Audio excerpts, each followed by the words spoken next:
"You don't belong in this seat. Please move." The words weren't whispered. They were said loud enough for the entire first-class cabin to hear. 13-year-old Elodie Harrington froze mid-reach for her seatbelt.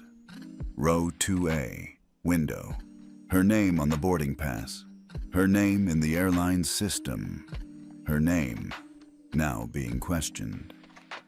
A man in a tailored navy suit stood in the aisle beside her, looking down like he was shooing a child out of a private club. Next to him, the flight attendant smiled tightly, not kindly. "We've had a mix-up," the attendant said. "This seat is reserved for our Diamond Elite member." Elodie blinked. She was already in the seat. She had been for 5 minutes. Her bag was stowed, her coat folded. She had smiled when she walked in, just like her mother taught her to do when people doubted her. Smile, but don't apologize for existing. "I have a valid ticket," she said softly, holding it up. The attendant barely glanced at it. "Yes, well, we think you'll be more comfortable in economy." Comfortable. Because first class wasn't built for girls like her. Not at 13. Not traveling alone. Not quietly minding her own business. She looked around. No one intervened. No one questioned why a child with the right seat and right ticket was being told to leave. She stood up, and every eye that had been avoiding hers suddenly watched her retreat. Down the aisle, past judgment, past pity, past the comfort her mother had paid for.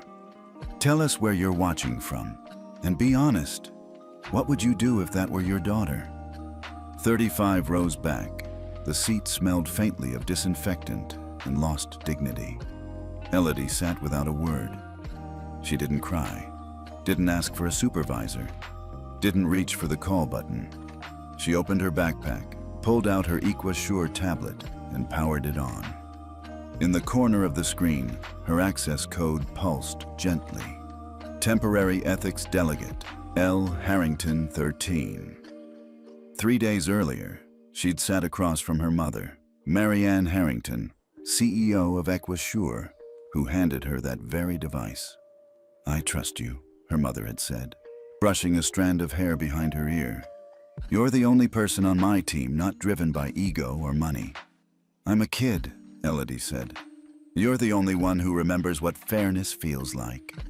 She had thought it was ceremonial, something symbolic to give her a sense of responsibility while her mother attended the Global Aviation Summit in Geneva.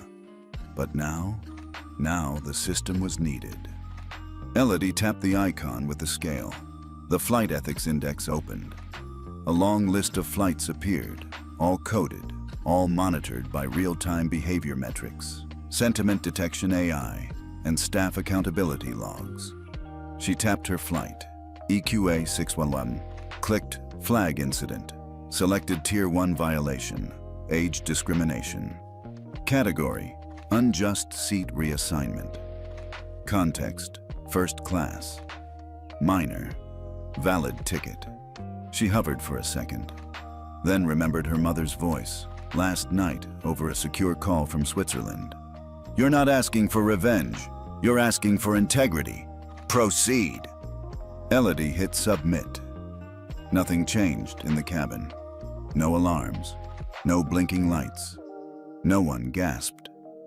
But thousands of miles away, a red flag triggered at EquaSure headquarters in Toronto, and at a network node in New York, and at 3 international insurance terminals in Zurich, Frankfurt, and Heathrow. Because when a flight ethics delegate flags a Tier 1 breach, all corresponding insurance policies are paused, pending investigation. Meaning, the airline couldn't file claims, the airport couldn't verify staff clearances, and a 740-mile web of contracts just froze. All because a 13-year-old refused to be quietly erased. Back in 36F, Elodie closed the tablet. She leaned against the window and exhaled. The man in 2A swirled his whiskey. The attendant smiled and poured another. Neither of them knew. Not yet, but they would. The sky stretched endlessly outside, but so did consequence. Elodie didn't smile. She didn't need to. The system was already speaking louder than she ever could, and this time, it was listening to someone her age. The rest of the flight moved on like nothing happened. Flight attendants smiled and served champagne. Passengers in first reclined comfortably. The man who had taken Elodie's seat looked entirely at peace, like he'd won some kind of social lottery. But 30 rows back, Elodie Harrington sat perfectly still. She didn't fidget, didn't glance at the cabin crew. She just watched the slow pulse of the clouds outside and listened to the quiet churn of something far more powerful than any boarding pass. She had submitted the ethics flag 15 minutes ago. No response yet. But that's how the system worked. Quiet, methodical, unforgiving. Most people thought insurance was about numbers. They didn't know it could take down an airline. Thousands of miles away, at the EquiSure Ethics and Oversight Office in Geneva, a notification appeared on an encrypted dashboard. Flagged flight, EQA 611, filed by L. Harrington. Classification, Tier 1 breach, minor passenger displacement urgency, high, international leg, Frankfurt. Marie Abadi, Director of Ethics Monitoring, squinted at the screen. She'd seen hundreds of daily reports. Most were noise. But this wasn't a normal flag. This came from a delegate access code. She typed a short command into the system and pulled the manifest. When she saw the name Elodie Harrington, she blinked twice, then sat upright. On board, Elodie unwrapped a granola bar from her bag. Her stomach wasn't hungry, but her mind was restless. She watched as a flight attendant passed by. Not the one who'd removed her, but a younger one. Nervous, maybe new. Their eyes met. He looked away. Elodie said nothing. She didn't want attention. She wanted accountability. Behind her, someone whispered, "She probably snuck into first." Someone else laughed. She didn't turn around. At Skylink's headquarters in Atlanta, a high-priority ethics compliance alert pinged in the C-suite legal group. Normally, these were handled quietly, but this one came with a note. Temporary override in place. Compliance freeze advised until internal review clears. By 9:22 a.m. Eastern, all auto-renewal insurance certificates connected to EquiSure were paused. 3 Skylinks operated terminals at Frankfurt, Heathrow, and Dubai sent system alerts. Risk class reevaluation in progress. Passenger ethics standards flagged. Which meant this wasn't a glitch. It was a lockdown. Back in seat 36F, Elodie's tablet lit up again. A simple notification blinked. Incident escalated. Policy freeze initiated. You may disconnect. She closed the screen. Her fingers trembled, but not from fear, from restraint. She thought of all the times her mother had told her what power really was. It's not yelling louder than them. It's knowing when you don't have to. The lights in the cabin dimmed as they approached cruising altitude. The man in 2A reclined deeper, eyes closed behind designer sunglasses.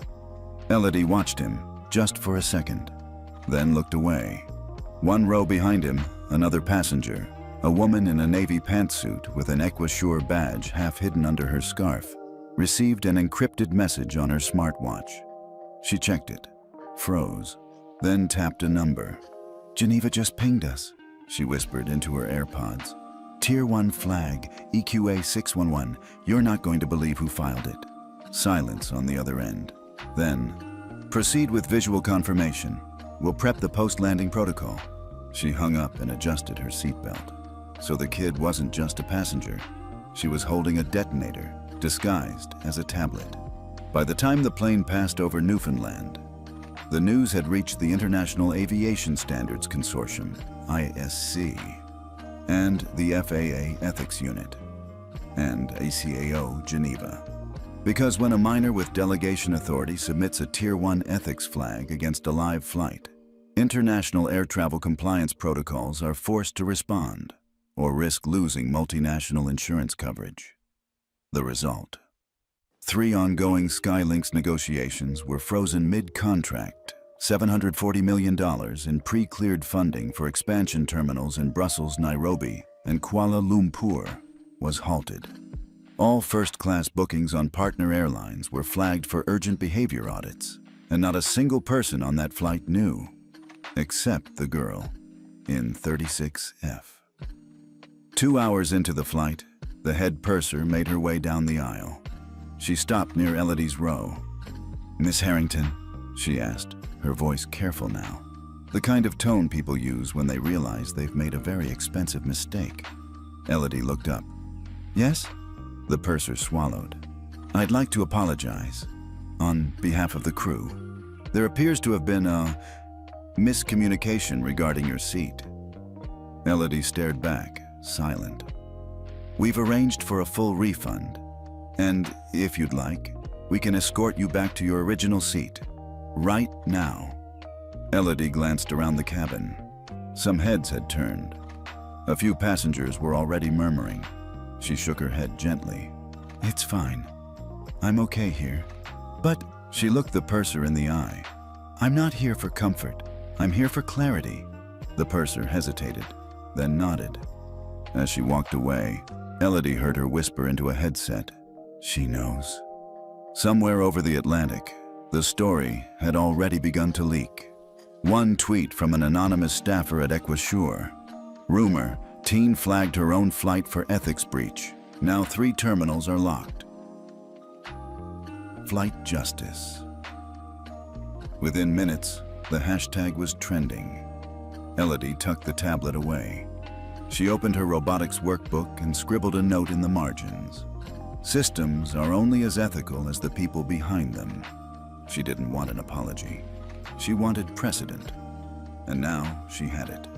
By the time the wheels touched down in Frankfurt, representatives from Skylinks Europe, Equasure, and IASC were waiting at the jet bridge. The cabin crew was informed. No disembarkation until further notice. Passengers grumbled. The man in 2A looked confused. The flight attendant who'd asked Elodie to move looked pale. A voice came over the PA. "Ladies and gentlemen, please remain seated. We are undergoing a routine inspection. We appreciate your patience." But it wasn't routine, and everyone knew it. Elodie leaned back. She had no reason to rush. This wasn't the end of something. It was just the system whispering back, and for the first time, it had whispered in her voice. The plane sat still on the tarmac, engines humming softly like a guilty secret waiting to be told. Passengers shifted uncomfortably in their seats. Whispers turned into questions. Someone asked the flight attendant if there was a bomb threat. Another muttered something about this generation always causing problems. But no one knew. Not really. Not yet. Elodie sat quietly in 36F, legs crossed, her hand folded neatly in her lap. She watched the sun set against the skyline of Frankfurt through the window. To her, it felt like the world had stopped for just a moment to watch something that wasn't supposed to happen. Actually happen. For the first time, the system wasn't protecting the ones in power. It was protecting her.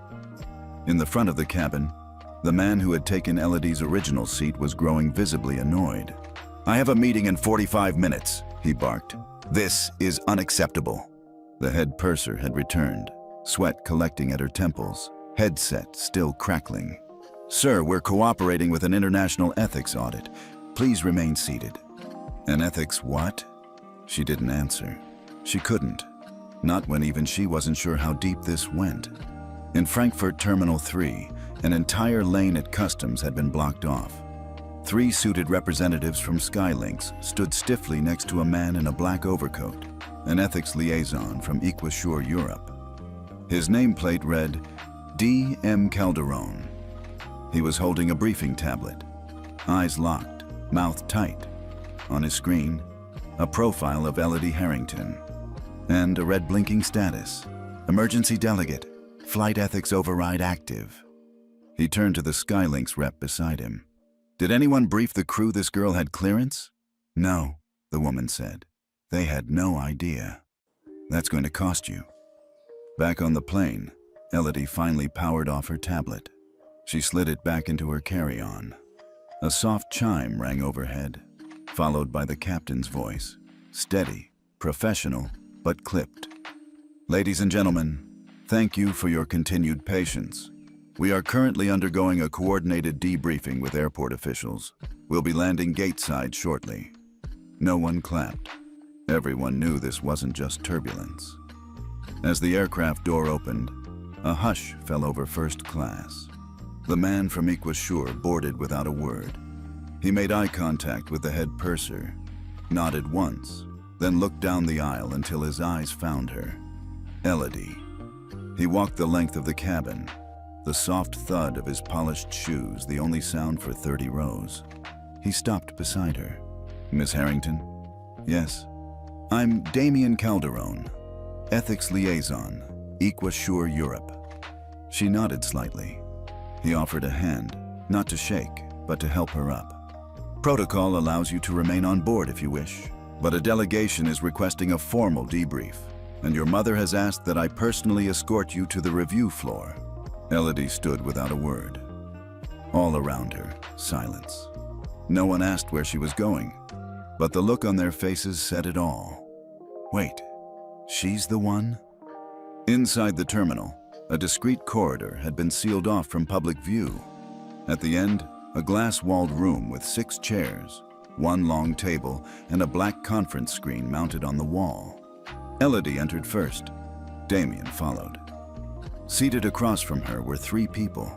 A Skylinks VP, face flushed. A representative from the International Aviation Standards Consortium, calm but tense.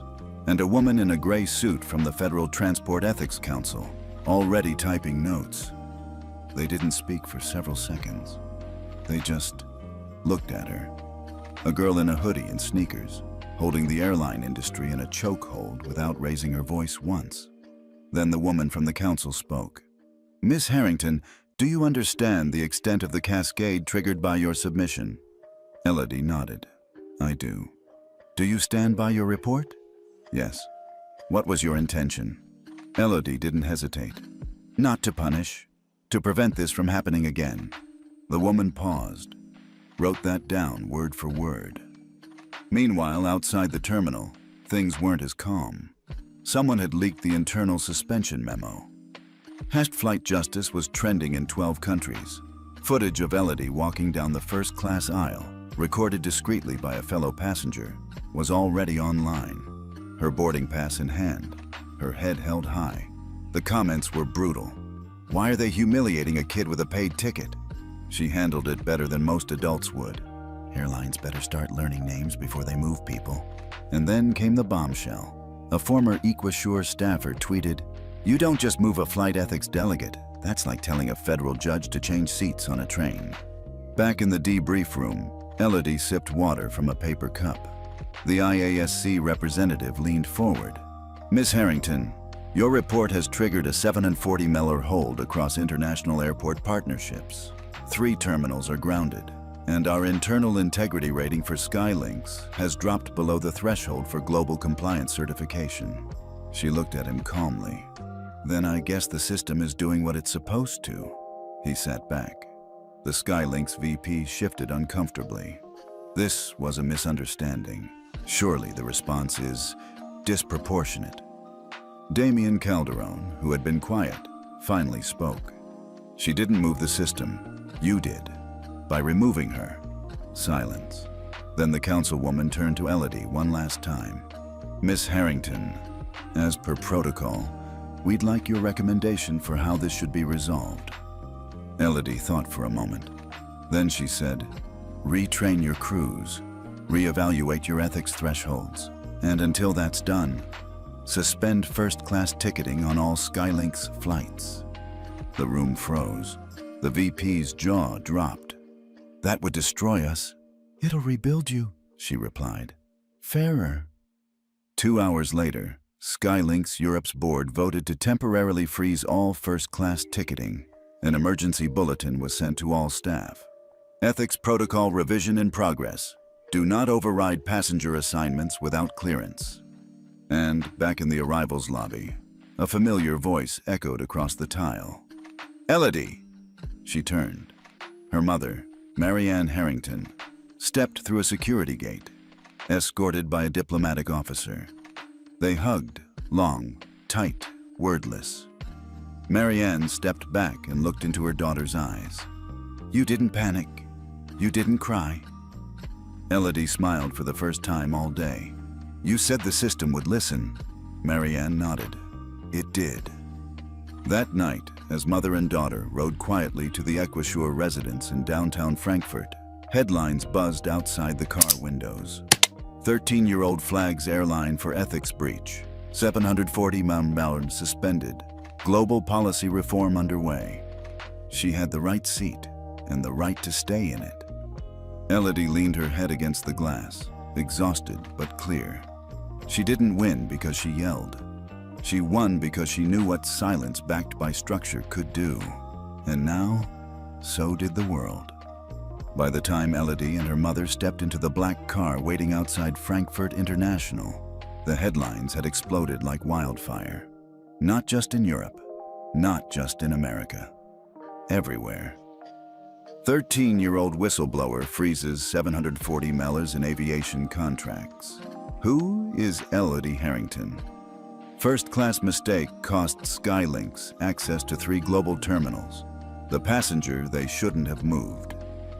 Inside the car, Elodie scrolled quietly. Even verified users on X were asking, how does a teenager trigger an international aviation freeze? The short answer? She didn't yell. She didn't threaten. She just knew where the leverage lived and how to pull it. Back at Skylink's global headquarters in Atlanta, chaos was mounting. 3 senior compliance officers had resigned. The CEO's assistant leaked a memo that read, "We were not informed that the child carried temporary delegate status. No notice was issued to cabin crew. This is a catastrophic protocol failure." But that wasn't the worst of it, because someone had pulled Elodie's full clearance record from Equisure's internal delegation log. And when it leaked online, the world saw the truth. Elodie wasn't just a kid with a tablet. She had been granted temporary power of attorney over the Flight Ethics Index review mechanism, a rare authority usually reserved for high-level executives or senior ethics officers. The internet lost it. So basically, she could halt any plane mid-air if she wanted to. Wait, who is her family? Now this ain't a passenger. She's a walking compliance shutdown. And then came the video. Someone from the debriefing room had recorded the moment Elodie looked the Skylinks VP in the eye and said, "You didn't move a child. You moved the person reviewing your entire system." It hit 6 million views in under 9 hours. Meanwhile, Elodie sat quietly in the Equisure penthouse in Frankfurt, her hoodie still on. She didn't feel famous. She didn't want the attention. What she wanted was system change. Marianne sat across from her, sipping black coffee. "They're coming for your credibility now," she said, scanning the comments on the screen. "Calling you spoiled, entitled, saying you're too young." Elodie gave a small shrug. "I'm too young for first class, but old enough to audit the ethics system?" Marianne smiled. "That's my girl." The next morning, 3 major airline CEOs, including Skylinks, were summoned to an emergency international aviation ethics hearing. The location? Brussels. And yes, Elodie was invited. Not as a witness, as the person who triggered the hearing. They gave her a name badge that read, E. Harrington, Delegate Auditor, Equisure Ethics Division. She didn't ask for it. She didn't decline it either. Inside the hearing chamber, things were tense. Executives fidgeted. Reporters waited outside, sniffing for any scrap of drama. And at the back, Elodie sat beside her mother, quiet, observant. When the committee chair banged her gavel, the room fell still. This hearing is in session to determine the systemic failure that allowed a verified passenger holding Tier 1 ethics override authority to be removed from her seat in direct violation of ICAO compliance standards. Skylinks' legal counsel stood up. "Madam Chair, with respect, our crew had no way of knowing." The chair raised a hand. "Correct. You had no way of knowing. And that is precisely why your first-class access has been revoked across all major airports until further notice." Gasps rippled across the room. And then, "Unless," the chair added, turning to Elodie, Miss Harrington has a recommendation. All eyes turned. Elodie looked down for a beat, then raised her chin. If I may speak freely? You may. Elodie stood. Removing someone based on appearance, assumption, or age is not a failure of training. It's a failure of culture. Some execs shifted in their chairs. I don't want you to apologize to me. I want you to design a system that can't make the same mistake twice. Silence. Then she pulled a thin file from her backpack and placed it on the podium. This is a draft of the Passenger Fairness Accord, a new protocol that requires ethics screening for both crew behavior and passenger treatment patterns. It integrates machine learning assessments into your check-in and seating process, not to replace people, just to remind them that behavior leaves a digital trail. Her voice was calm, clear, no wobble. Sign it, implement it, and you get your terminals back. That was it. And she sat down. Like she hadn't just reset the rules for the entire international airline industry. By the end of the day, the accord had been signed by 5 major airlines, including Skylynx. The chair looked at Elodie once more. You did this without yelling. I had nothing to yell for. I had proof. Outside, reporters mobbed the steps. One leaned in as Elodie passed. Miss Harrington, do you think this moment will change the way young people are treated in first class? Elodie paused. I don't care about first class, she said. I care about being treated like I belong wherever my ticket says I do. Then she walked away. That evening, back in the Frankfurt flat, Marianne watched the coverage unfold. She didn't cry. She didn't cheer. She just watched her daughter, curled up on the couch with her laptop open, eating crackers. And she whispered under her breath, "They still have no idea what you just did." 3 days after the Passenger Fairness Accord was signed, Elodie's inbox exploded. Not with fan mail, not with hate either, but something far more complex. Requests for meetings. From who? A senior advisor at the International Civil Aviation Organization, 2 major airport boards in Canada and Singapore, a deputy director from a privacy oversight committee in DC. They weren't angry. They were cautious. Because what Elodie had done wasn't just bold, it was systemic, and systems don't like to be corrected by 13-year-olds. Back in Frankfurt, Elodie sat on her bedroom floor, cross-legged, a cinnamon bun untouched beside her laptop. She was reviewing data packets pulled from Aquassure's predictive ethics engine. Something didn't add up. Passenger sentiment toward the new accord was high, but airline compliance adoption, flatlining. Even among the 5 airlines that publicly signed the accord, only 2 had begun integration. Skylynx wasn't one of them.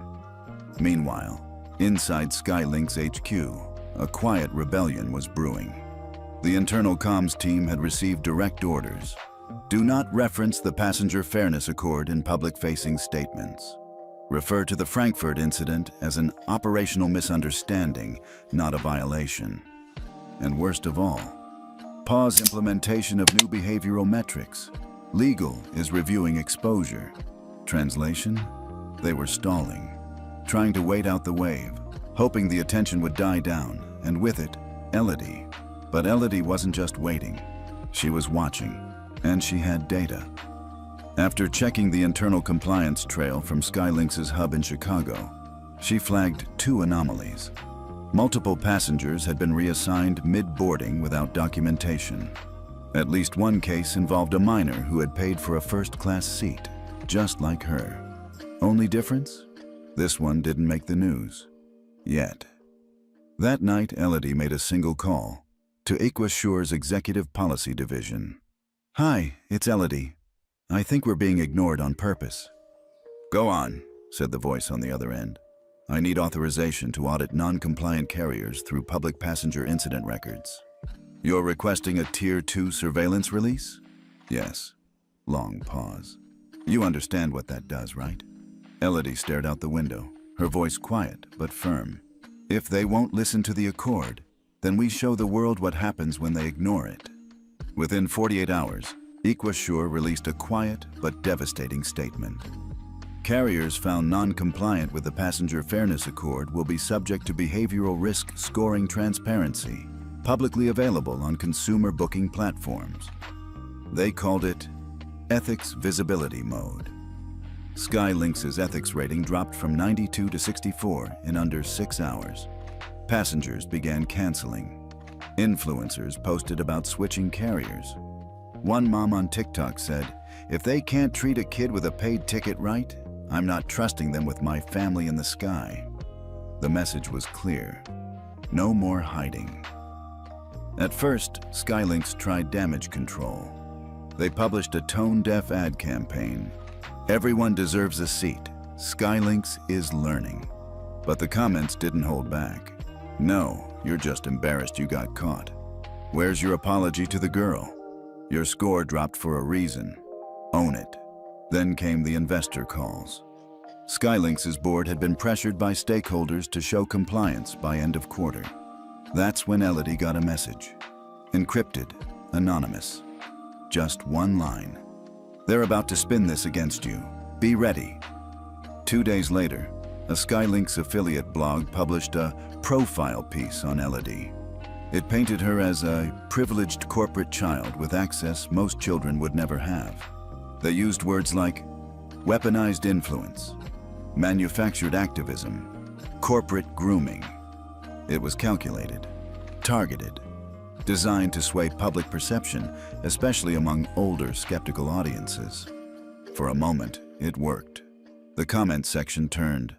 "Why is a kid dictating airline policies? This feels orchestrated. She's being used by her mom's company." Elodie didn't flinch. She just opened a folder on her laptop labeled Unreleased Ethics Reports. She picked one. Flight number 2283, Frankfurt to Toronto. Passenger, 14-year-old South Asian girl. Incident: removed from seat for passenger comfort reassignment. No justification recorded. That was enough. Elodie drafted a single post. "I'm not special. I just knew how to file a report. But every kid who's been removed, downgraded, or dismissed without cause deserves better. So, here's what we're doing next." Attached was a link to a public archive of anonymized ethics violations pulled from the Accord's compliance data. Within 24 hours, it had 8.1 million views. The tide turned. Again, celebrities reposted. Parents shared stories. A senator tweeted, "If airlines won't enforce fairness, maybe it's time we make it law."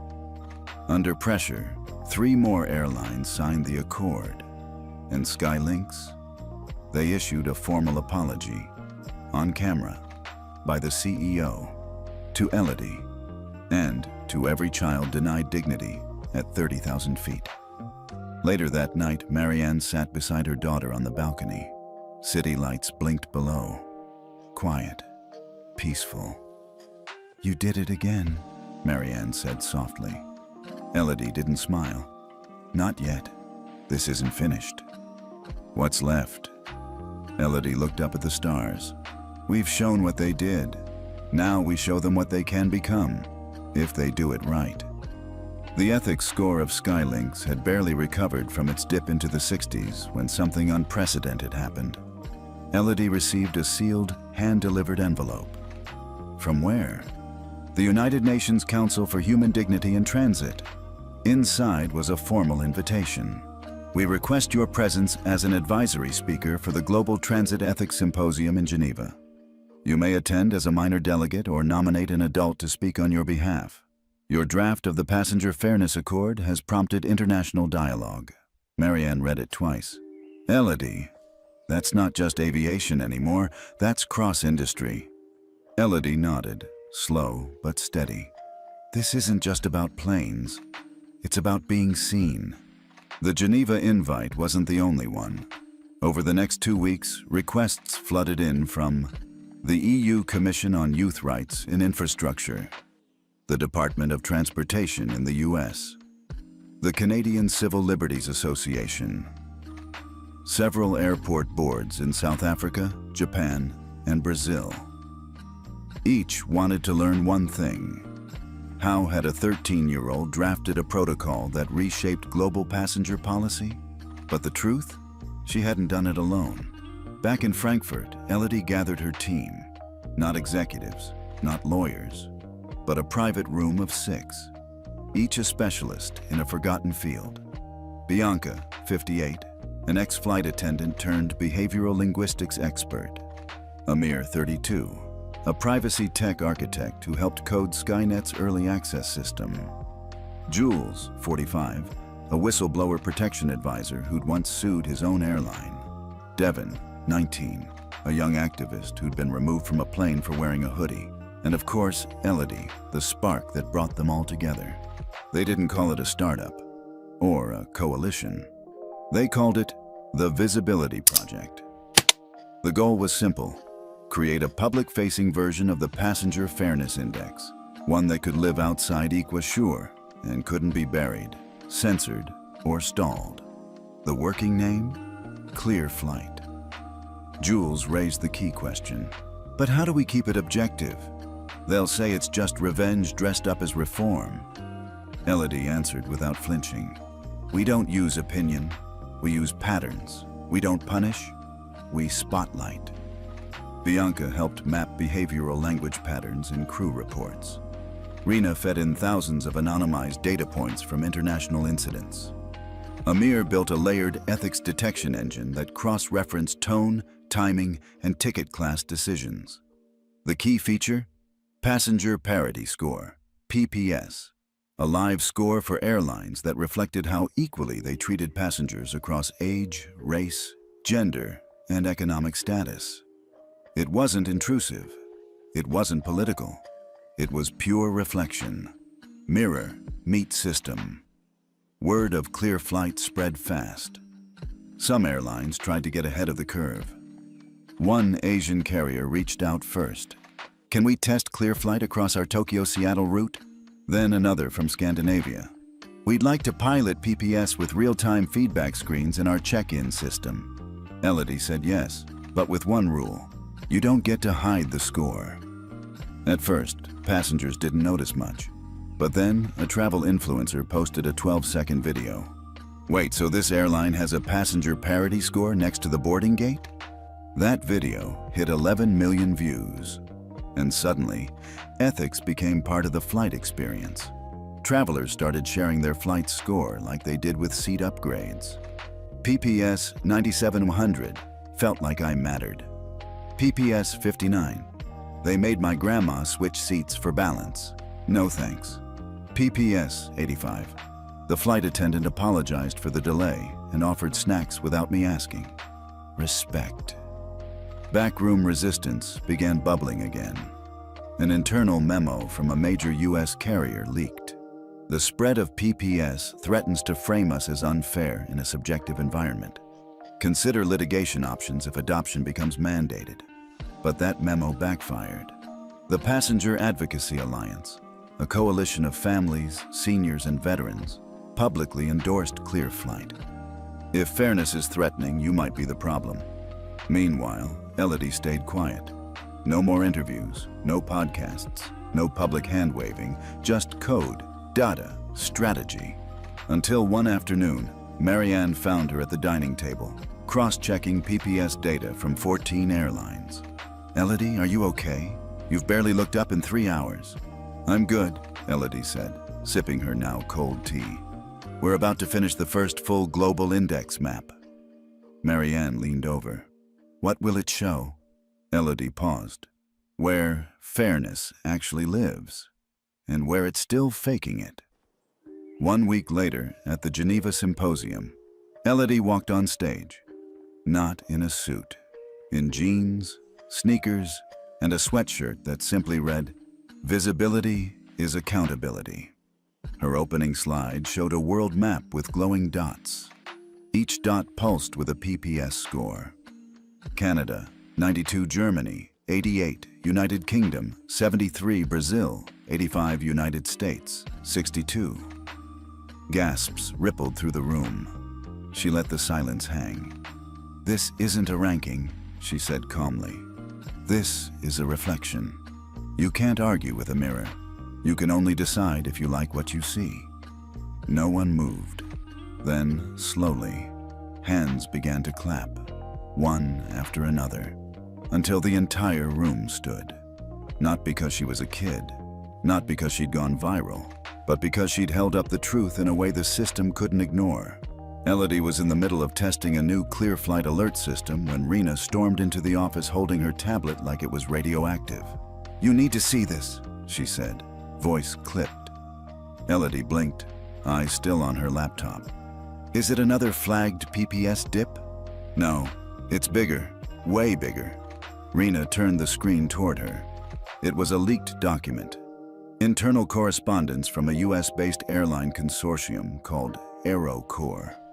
The title, Strategic Containment of the Passenger Parity Index. Elodie's stomach dropped. She read every line. It wasn't just pushback. It was planned sabotage. The document detailed how AeroCorps intended to flood the PPS system with false data, masking discriminatory behavior with manipulated feedback loops.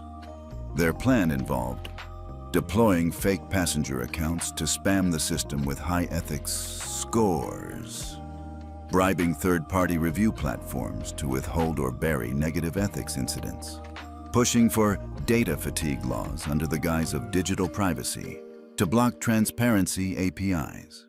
Worst of all, they'd hired a PR firm to discredit ClearFlight and Elodie herself, framing it as activist interference in free enterprise. Rena watched Elodie's face harden. "They're not just fighting back," she said. "They're going to war." For the first time in weeks, Elodie didn't speak right away. She just stared, not in fear, in calculation. "They're scared," she finally said. "Of what?" Elodie turned slowly to the whiteboard behind her and drew one word. Unbuyable. That's what they can't handle. A system they can't rig. The team assembled that evening in Frankfurt. Jules laid it out plain. "They're exploiting the fact that we're not backed by law. They think we're just a ratings app with good PR." Bianca folded her arms. "So, what's the move?" Elodie stood. "We don't just defend the system, we codify it." She pointed to the word she'd written earlier. "We draft the Passenger Rights Transparency Act, and we do it now." Within 72 hours, they'd done the impossible. Using real case data, survivor testimonies, and existing FAA and ICAO statutes, they drafted a legal framework that made passenger parity scores part of formal safety and dignity evaluations, protected whistleblowers in aviation services reporting ethics violations, mandated algorithmic audit trails for seat assignments, upgrades, and removals, penalized carriers for tampering with transparency platforms. They sent the draft to key allies, senators, regulators, and public watchdog groups. The reaction? Stunning. One senior official in Brussels called it the most elegant convergence of justice and infrastructure we've ever seen. But AeroCorps wasn't sleeping. 3 days after the PRTA draft was leaked to the press, smear campaigns began surfacing. Anonymous blogs accused ClearFlight of stealing data from children. Right-wing pundits labeled Elodie a corporate puppet with a woke agenda. Memes circulated with photoshopped images of Elodie in dictator uniforms. The final blow? ClearFlight's servers were hit with a massive DDoS attack, rendering the site unusable for 16 hours. It was brutal, but it was also a mistake, because they'd done it too late. During that same 16-hour window, a viral moment unfolded online.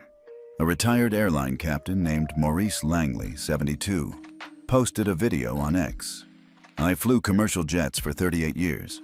I've seen discrimination in the sky. I've been ordered to move black grandmothers to the back row. I've seen teens separated from parents for balance. What Elodie's doing isn't radical. It's overdue. And shame on any company trying to shut her down." That video hit 12.4 million views in 8 hours. And just like that, the public turned again. Media outlets ran the story.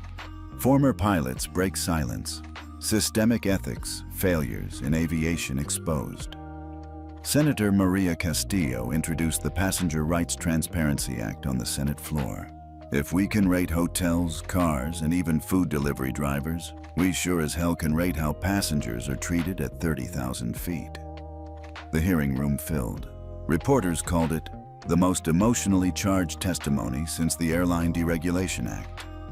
Parents, veterans, students, nurses, people from every walk of life came forward to share moments they thought were isolated. Turns out, they weren't. Back in Frankfurt, Elodie sat alone in the darkened office. Not because she was scared, but because the storm had finally broken. Marianne walked in, holding a mug of chamomile tea. "You okay?" Elodie nodded slowly. "It's not about me anymore." Her voice was quiet, almost reverent. "It's about making it so nobody ever has to be me." The next morning, the ClearFlight site came back online. Not just restored, reinforced. Amir had spent all night building a decentralized mirror network, making it impossible to take the system down again. "We're bulletproof now," he said, exhausted but smiling. Elodie simply nodded. "We had to be."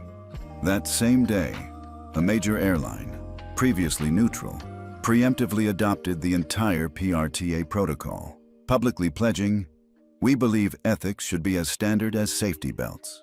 Their passenger parity score jumped 18 points in 1 week. Competitors followed. Investors took notice. Stock prices began to correlate with PPS.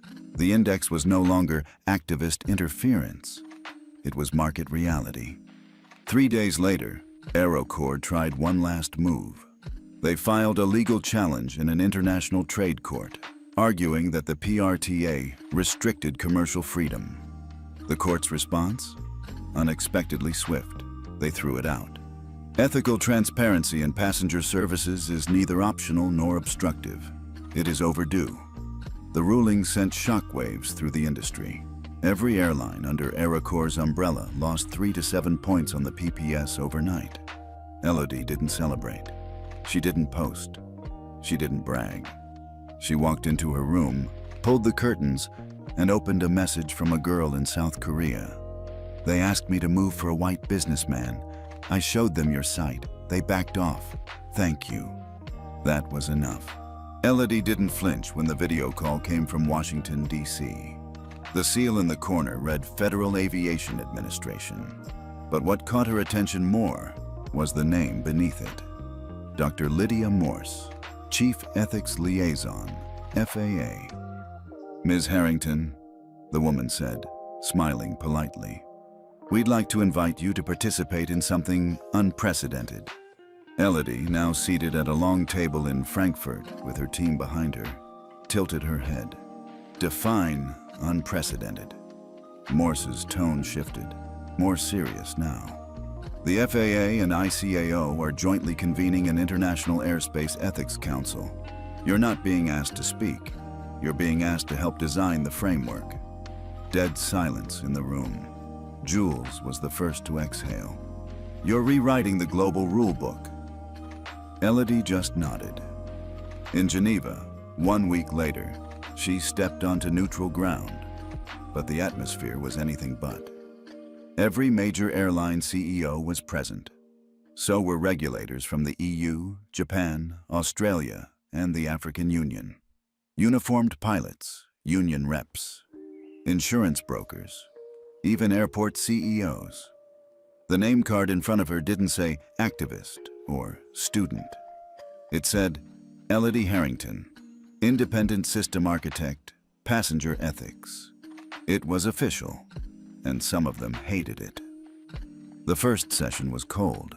A South American airline rep muttered, "We're really letting a child lecture us about fairness?" The moderator ignored it, but Elodie didn't. When it was her turn to speak, she stood and said plainly, "You can call me a child, but it was your systems that failed.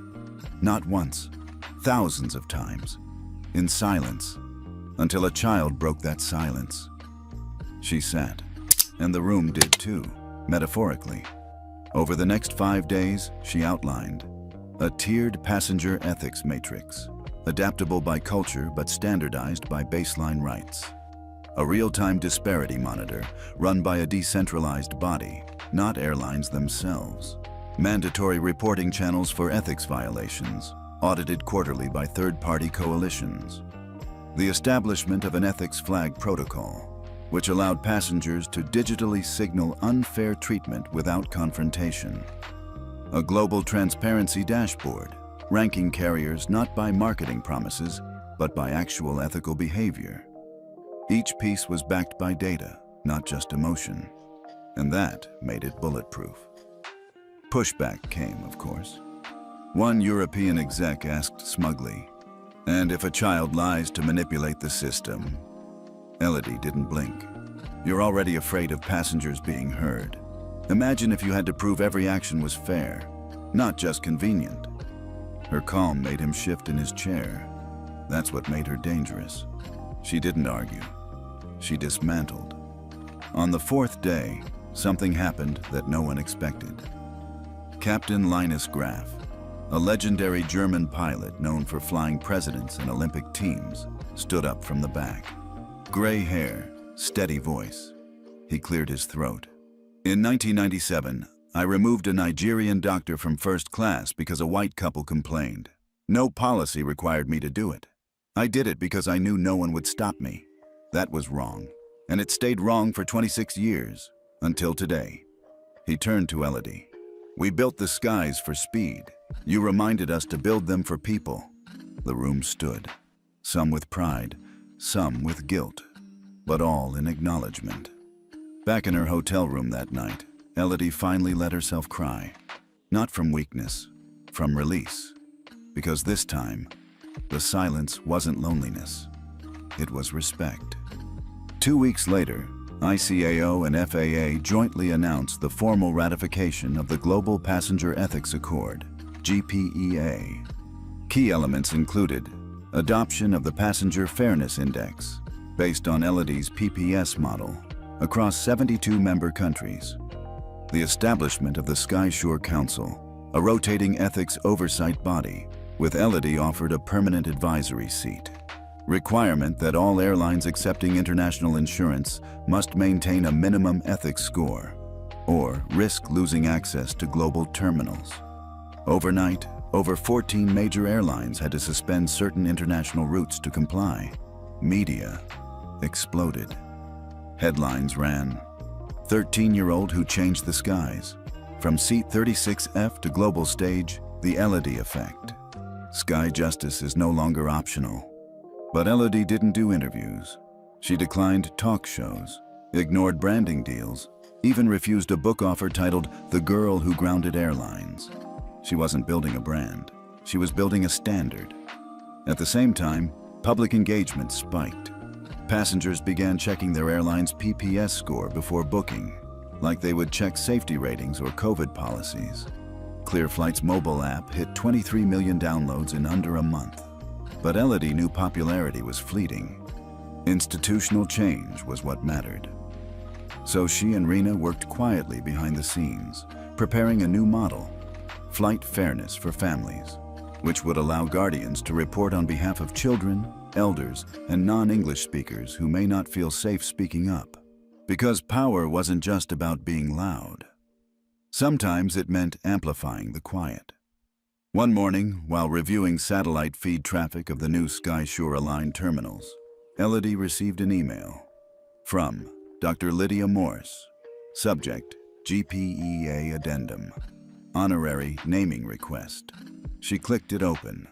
"We would like to formally propose renaming Terminal 3 at JFK International Airport as the Elodie Harrington Concourse for Passenger Justice." Elodie just stared at it. Not smiling, not reacting, just feeling it settle. It wasn't about a name. It was about what that name stood for, and how many people it now stood with. At first, it was just a rumor, a whisper in a hangar, a side conversation at a gate. Then it hit the forum boards. How did SkyNova jump 12 PPS points overnight? My friend works at Turbine Air. Their exec said the ethics review was handled. Someone's buying silence again. Elodie didn't want to believe it. But when she pulled the raw data behind ClearFlight's recent score fluctuations, the red flags were impossible to ignore. 3 major airlines had spikes in their passenger parity scores, without a corresponding drop in flagged incidents. In fact, whistleblower reports had quietly gone up. They were cheating the system. Rena said it first. "They're gaming us." Jules nodded grimly. "They're using bots, or worse, internal reviewer manipulation. They're reclassifying discriminatory events as passenger behavior issues." It was legalese wrapped in poison. Elodie closed her laptop, jaw set. "They're using technicalities to stay ethical on paper." The silence in the room was thick, not of fear, of disgust. She stood, pacing once. "They want loopholes?" She turned. "Let's seal them shut." What followed wasn't a software update. It was a full-scale architectural shift. They called it Project Reveal. Responsive Ethics Validation Engine using active learning. It was designed to do one thing: audit the audit. ClearFlight now deployed a shadow AI system parallel to its public dashboard. For every reported ethics incident, the system cross-referenced time-stamped passenger movement logs, audio transcripts from cabin crew when available, in-flight Wi-Fi behavior metadata, discrepancies between manual override and actual seat change logs. The system didn't look for patterns of kindness. It looked for silence around cruelty. Within days, the AI found anomalies. Example 1. A teen boy was reassigned mid-flight for safety reasons, but the logs showed no turbulence, no weight shift, no row behavior issue. Example 2. A woman was denied boarding due to passport confusion, yet her travel records were clean, and her ethnicity was listed on the override note. ClearFlight's public data showed green. Project Reveal showed red. Elodie didn't go to the media. She went to SkyShore Council, and this time, she brought the receipts. The meeting in Zurich was supposed to be private, but when word leaked that Elodie would be confronting airline CEOs with data proving deliberate ethics score manipulation, reporters gathered outside in the rain. Elodie entered the room not as a child, not even as a system architect. She walked in like a compliance hawk. Each rep was handed a sealed envelope. Inside, a 2-page summary of violations, line by line, time-stamped, verified. "I'm not here to accuse," she said quietly. "I'm here to restore." It wasn't smooth. The rep from Skynova tried to discredit her team. "We hired a third-party verifier. AI can misinterpret nuance." Elodie looked at him flatly. "Ethics isn't nuance when a passenger's voice is muted." Another executive sneered. "You want perfection. That's not realistic." Her reply was cold. "I don't want perfection. I want honesty. If you're not ready for that, maybe you shouldn't fly at all." 1 hour later, the SkyShore Council issued a vote. 8 airlines flagged for systemic data manipulation, $170 million in ethics insurance penalties, activated 3 airports, paused priority access lanes for flagged carriers. A new protocol was launched. Ethics Cross-Audit Mandate. All major airlines must allow third-party systems like Reveal to cross-check internal logs every 90 days. Within 48 hours, stock prices wobbled. Shareholders filed emergency motions. But public response? Explosive. The hashtag #HadToRevealTheFlight went viral.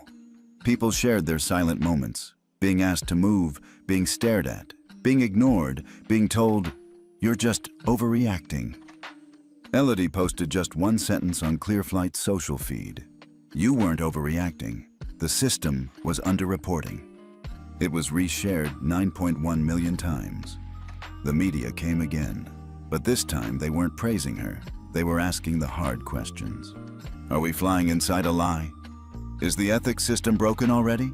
Who watches the watchers? Elodie responded in one word: we do. Then she launched the ClearFlight Community Board, a space where verified passengers and staff could co-report, dispute, or flag suspicious actions without retaliation. Within a week, Over 19,000 corrections were submitted to historical ethics records. The platform had grown teeth. At the next SkyShore Summit, Elodie was asked if she'd consider a paid role leading the entire ethics compliance division. She declined. Systems are strongest when not owned by the people they govern. But she did nominate someone, Captain Maurice Langley, the retired pilot who'd once stood in shame, but now stood for accountability. Let someone who's failed guard others from it. Back in Frankfurt, the team gathered around Rena's desk. The latest reveal report was in. Ethics manipulation attempts, down 67%, manual override justifications, down 82%, whistleblower reports, up 110% in the best way. People weren't scared anymore. They were speaking up, and the system listened back. That night, Elodie sat by her window. No laptop, no reports, just a cup of mint tea. The stars overhead looked different now. Not safer, not cleaner, but watched. Accountable, shared. She didn't clean the skies. She made it impossible to pretend they were clean when they weren't. And in some ways, that was the real justice. Tell us where you're watching from, and what moment made you realize silence wasn't an option anymore. For 3 days, headlines circled the globe. Eastwing Airlines refuses reveal access citing sovereignty. National Airline denies ethics tampering, blames AI bias. Global oversight hits wall of national pride. Elodie had seen it coming. Eastwing wasn't just any airline. It was a state-owned carrier backed by a powerful government that didn't appreciate its internal systems being audited by a 13-year-old girl from Toronto. At least not publicly. They had ignored her quietly for months, refusing API integrations, submitting falsified ethics logs, refusing third-party verification. But once Reveal exposed a pattern of discriminatory rerouting involving elderly passengers and migrant workers, the blowback came swift. Not with words, with politics. The rejection letter from Eastwing's legal office was laced with jargon. Due to national data protection laws and aviation sovereignty protocols, we are unable to allow external systems to access passenger classification logs, in-flight reassignment rationale, or onboard crew accountability audits. Translation: you caught us. Now we're hiding behind a flag. What's the move? Jules asked across the table in their Zurich operations hub. Do we name them outright? Rena added. Go public? Leak everything? Elodie didn't answer right away. She was staring at the world map on the digital wall, dozens of airline ethics scores pulsing live, her eyes locked on the Eastwing routes. Going public doesn't make them transparent, she finally said. It makes them defensive. So what then? Jules asked. She leaned forward. We take it to the people who gave them the runway to begin with. 3 weeks later, Elodie sat before the International Civil Aviation Organization's Global Ethics Assembly. Every nation, every airline, every regulatory body. She was the youngest person in the room by 4 decades. The flags behind her weren't just decoration. They were boundaries, landlines of pride, walls built over time. And yet, she stood anyway. My name is Elodie Harrington. I am not from a nation-state. I represent passengers, the quiet ones, the displaced, the silenced. The murmurs began instantly. Some rolled eyes. Some whispered into translator earpieces. She waited, then continued.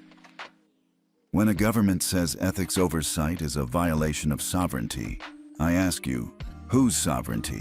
The systems or the passengers? A stillness rippled. She pulled up 3 case studies.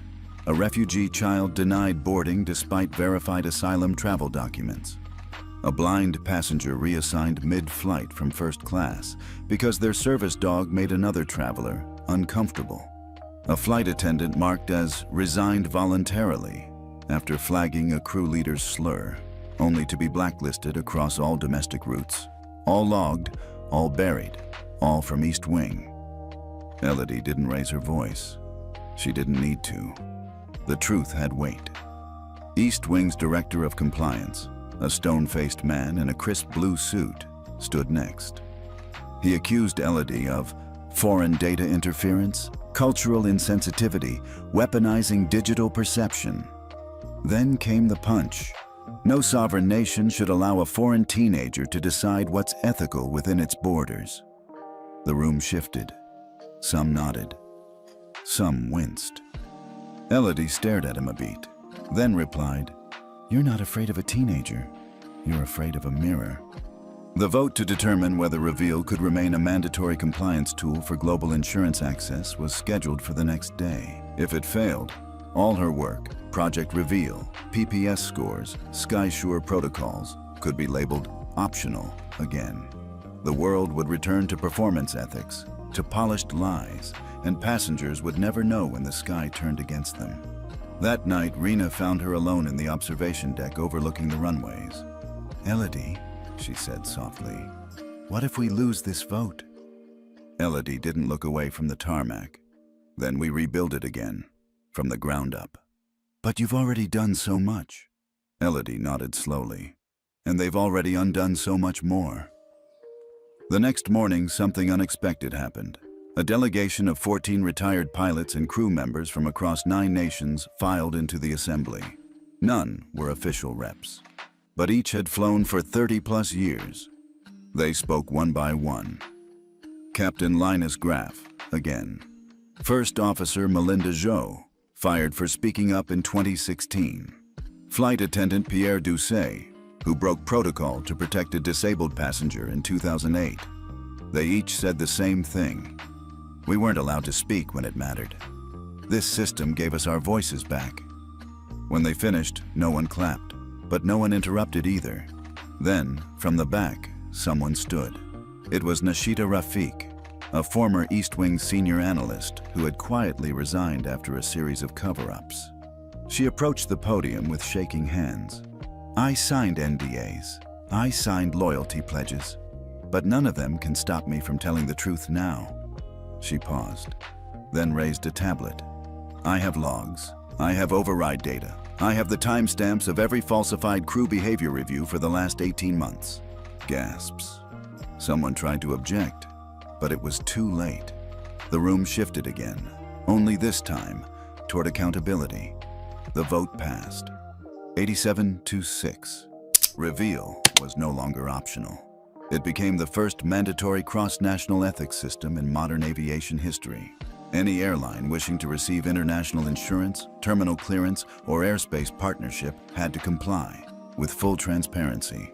East Wing, they walked out. But 3 weeks later, they returned. Quietly. No cameras, just a signed agreement. Because passengers had started boycotting, and silence had become too expensive. Back in Toronto, Elodie sat with her mother in the garden, watching the wind move the leaves. "You did it," Marianne said, pouring tea. Elodie smiled faintly. "No, we made it so they can't undo it." That was the point. It was never about winning. It was about making injustice unwinnable. 3 months passed. 3 silent, seismic, world-shifting months.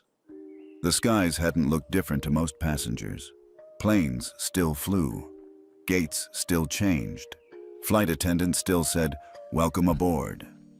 But underneath it all, something fundamental had changed. The Passenger Fairness Index, PFI, had gone live. Not just in Clearflight, not just in Zurich, not just in the ethical bubble that Elodie and her team had lived in. No, this time, the Federal Aviation Administration, FAA, had made it a clause. The International Civil Aviation Organization, ICAO, had codified it. The Asia-Pacific Transport Alliance, the European Aviation Board, and even the Middle East Civil Sky Council followed suit. No Passenger Fairness Index, no Certificate of Operation. At a press conference in Washington, D.C., the FAA spokesperson stood beside a simple podium with 5 words printed across the front. No compliance, no clearance, no flight. Behind him, a screen displayed the new global certification dashboard, each airline listed by name, each colored bar showing their ethics compliance score. Green meant fly. Yellow meant investigate. Red meant suspend. 6 airlines had already been grounded that week. 2 more were under emergency review. No press statement could clean it up. Only real behavior could. Elodie didn't attend the press event. She was in Geneva, meeting with ICAO's Data Integrity Board, finalizing the Fairness Score Interpretation Guidelines. "We can't let airlines hide behind numbers again," she told the committee. "A score of 89 can't mean we looked ethical. It has to mean something concrete." They agreed. Every incident now required a resolution path. No pending indefinitely. No review in progress that never came. Passengers could now see if their complaint led to action, or didn't. The silence was measurable now. And that changed everything. The true power of the PFI wasn't just in scoring airlines. It was in how the scores influenced everything else. Airport slot allocation. Top-scoring airlines got priority gates. Government contracts, defense, federal, or diplomatic travel had to use green line carriers. Insurance premiums. Carriers with poor scores saw their monthly costs surge by 14 to 26%. Investment eligibility. Major pension and ESG funds were barred from investing in airlines flagged red. It was karma at the infrastructure level, not a viral takedown. A systemic reshaping. Jules grinned the day it became real. He showed Elodie a contract clause from a major Asian investment group. "As part of our 2026 due diligence process, the board reserves the right to suspend all funding to any aviation partner whose passenger fairness index drops below 82 for more than 2 quarters. Elodie read it twice, then leaned back. "We're not enforcing morality. We've made fairness profitable." Rena had been working on a case study of flight route approvals in the EU. In just 6 weeks, she said, ethics compliance became a bidding advantage. Some airlines are lowering prices to compete, but others are raising their fairness index to win routes. A reverse race, not to the bottom, but to the better. At home, Elodie's inbox began to fill with letters, not from CEOs or regulators, but from flight attendants, from passengers, from quiet people who'd never spoken up before. "Your system flagged the gate agent who always bumped older women to the back. I finally saw someone say something when I was denied boarding. I wasn't afraid to file the report, because now it matters." She never replied with long answers. She didn't have to. The system was speaking for her now, but not everyone welcomed it. In a luxury hotel suite in Dubai, a group of airline executives from non-aligned carriers met to discuss a workaround. "Can we use national jurisdiction to override a red score? What if we launch our own ethical compliance platform? Do we sue SkySure for monopolization?" They didn't know that someone in the room, an assistant they'd barely noticed, was live streaming the whole conversation. Within hours, the video had 5.3 million views. The comments were brutal. "So they're planning the next lie in business class? If your ethics plan is a PR stunt, sit down. Passengers aren't props." A week later, SkySure released the ethics seal. It wasn't for airlines. It was for people, gate agents, pilots, crew members. Any aviation worker could apply to be individually scored, based on real interaction data, passenger feedback, peer reports, and behavioral metrics. It wasn't about shaming. It was about recognizing quiet integrity. Within 2 months, 29,000 workers had applied. 12,000 had already earned the first tier seal. A few dozen reached Tier 3, the Platinum Integrity Badge. Elodie insisted it stay anonymous. No names on leaderboards. The sky shouldn't turn into a stage. It should feel like a promise. By winter, the new ethics standard had a nickname, the Elodie Protocol. She hated it, but she couldn't stop it. Not when passengers started saying things like, "This airline's on the Elodie list." "Don't worry, they're fairness compliant. I reported it, and they fixed it. I guess the Elodie thing works." It wasn't fame she wanted. It was friction removal. The quiet passengers, the ignored complaints, the families split across cabins, the random selections that weren't random. Now, they had a place to land and stay. One snowy morning in Toronto, Elodie sat at a cafe alone, waiting for a call from Geneva. A woman in her 60s approached her table. "Are you the girl from the airline videos?" Elodie looked up. "I guess." The woman smiled kindly. "I was once told I couldn't board unless I changed my blouse. They said it was policy. It wasn't. I didn't know how to fight it then." She paused.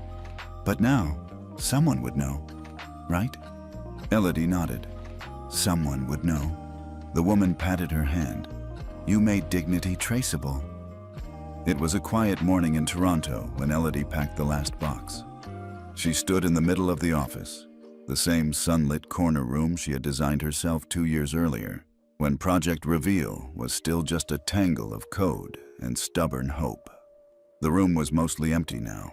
No more dashboards on the walls, no live flight trackers blinking every time a crew decision triggered a yellow flag. No whiteboards covered in formulaic ethics logic. Just a single chair, a folded hoodie, and a photo of the first SkyShore team, all grinning, all tired. Elodie took one last look, then closed the door. She didn't announce her departure.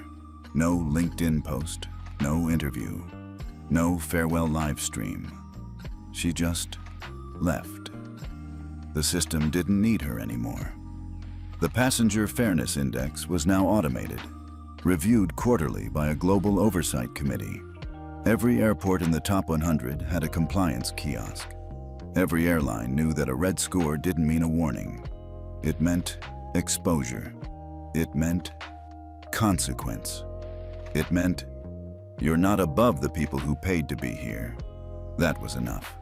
Back at home, she placed the old SkyShore badge in a drawer next to her middle school math trophies and a flight ticket from her first solo trip.